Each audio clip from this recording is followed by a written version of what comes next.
Good morning students.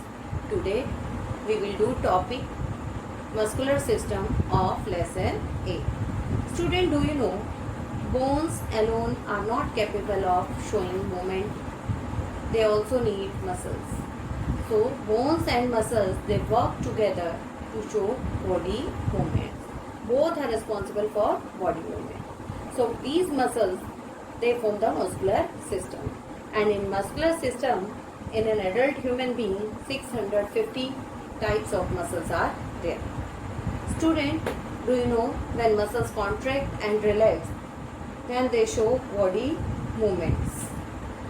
Students, do you know these muscles are attached to the bones with the help of fibers, and these fibers are strong fibers are called tendons. So students, these fibers can be become stronger with the help of regular exercise.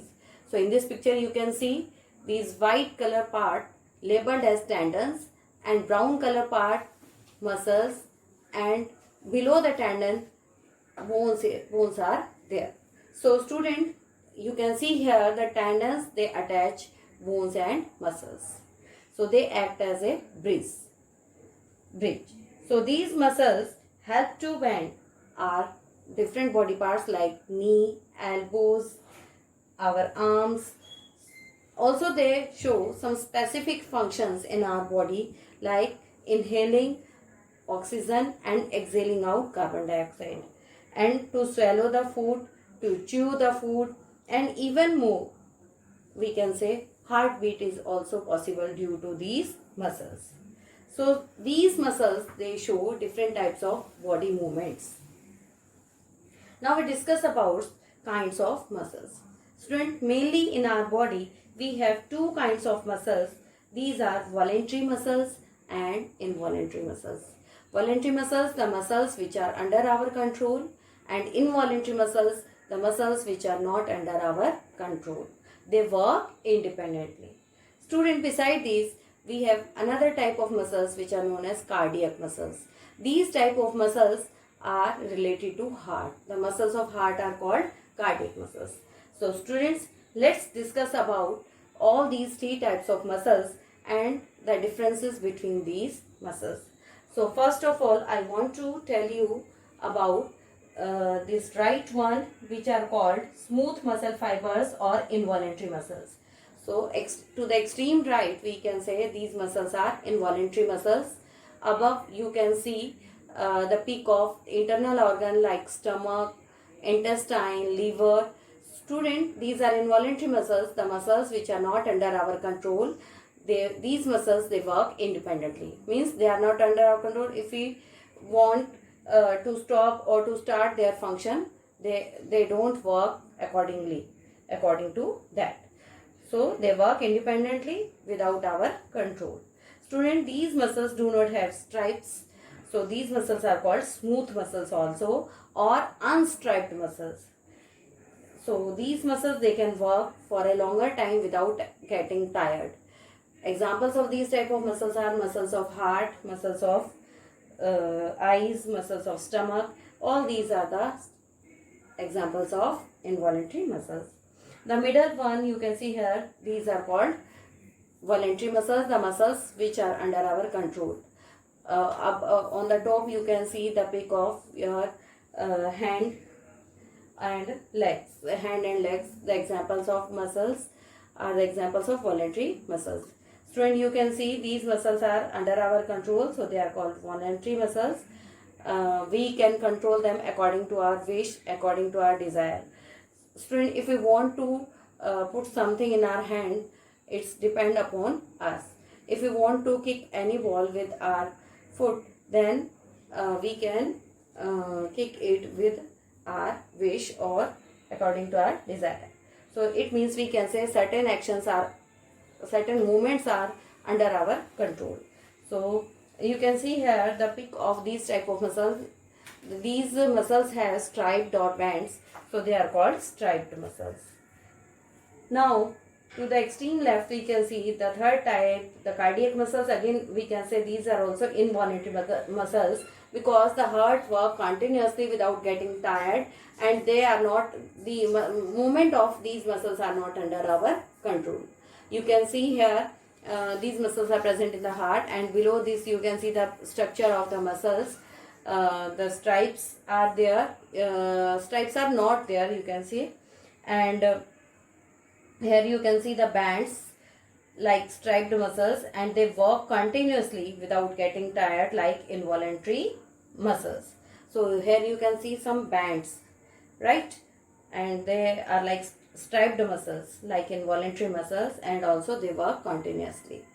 So here I want to tell you the difference between voluntary and involuntary. Student, voluntary muscles are the muscles which are under our control. Involuntary muscles, the muscles which are not under our control. Voluntary muscles are called striped muscles because they have stripes, and involuntary muscles are called smooth muscles because they do not have stripes. And examples of voluntary muscles are muscles of arms, muscles of legs.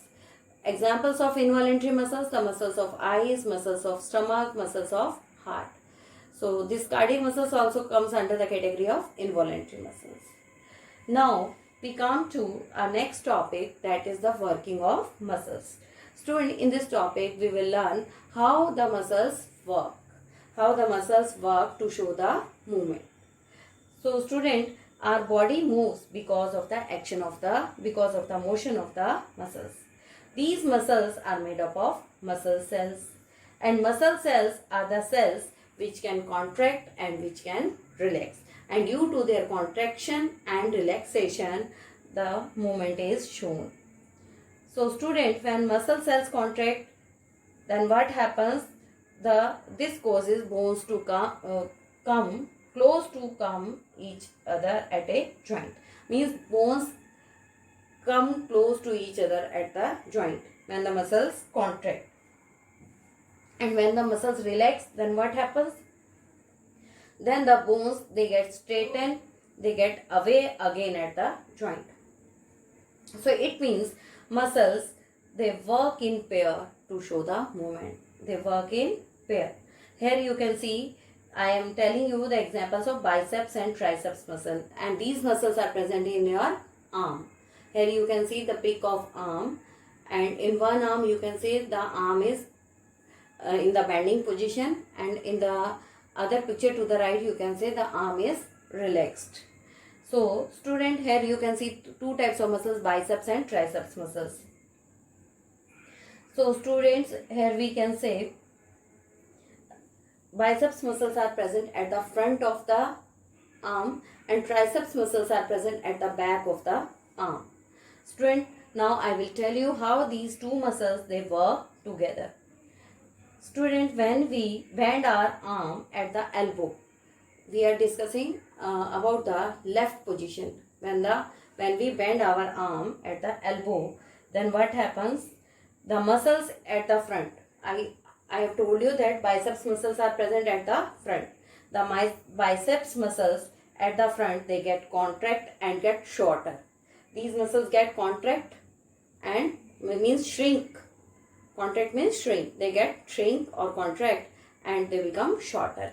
While the triceps muscles which are present at the back, they get elongated. They get longer. So this helps in raising the arm. Means by this way we can raise our arm. We can up our arm. But when you lower your arm, when you lower down or straighten your arm, then what happens? The reverse process takes place. Now your biceps muscles, they get relaxed, and triceps muscle, they get contract. When biceps, they get relaxed, then what happens? The front part, they get longer, and the triceps muscle, they contract, due to which they get shorter. So in this way they help to keep our bones in the relaxing position. When we bend our arm, then the bones are in the you can say contraction position, and when we lower our arm, the bones you can say these biceps muscles, they get relaxed, and the triceps muscle, they get contract. So due to these contraction and relaxation of these two pairs of muscles, the two types of movements are shown by our arm, right? In first case we can bend up our arm, and in the other case you can relax or lower down your arm, and in this way two types of movements are shown by these biceps and triceps. Students, do you know how we can make our muscles strong and healthy? For making our muscles strong and healthy, what we have to do, we have to take balanced diet, and also we have to do regular exercise. By doing or by following these two, our muscles, they become very strong and healthy, and there will be no problem regarding muscles and the bones in our older age also. So student, with this I end up my video. Thanks for watching the video. If you have any doubts, students, you can ask me personally. Have a good day, students.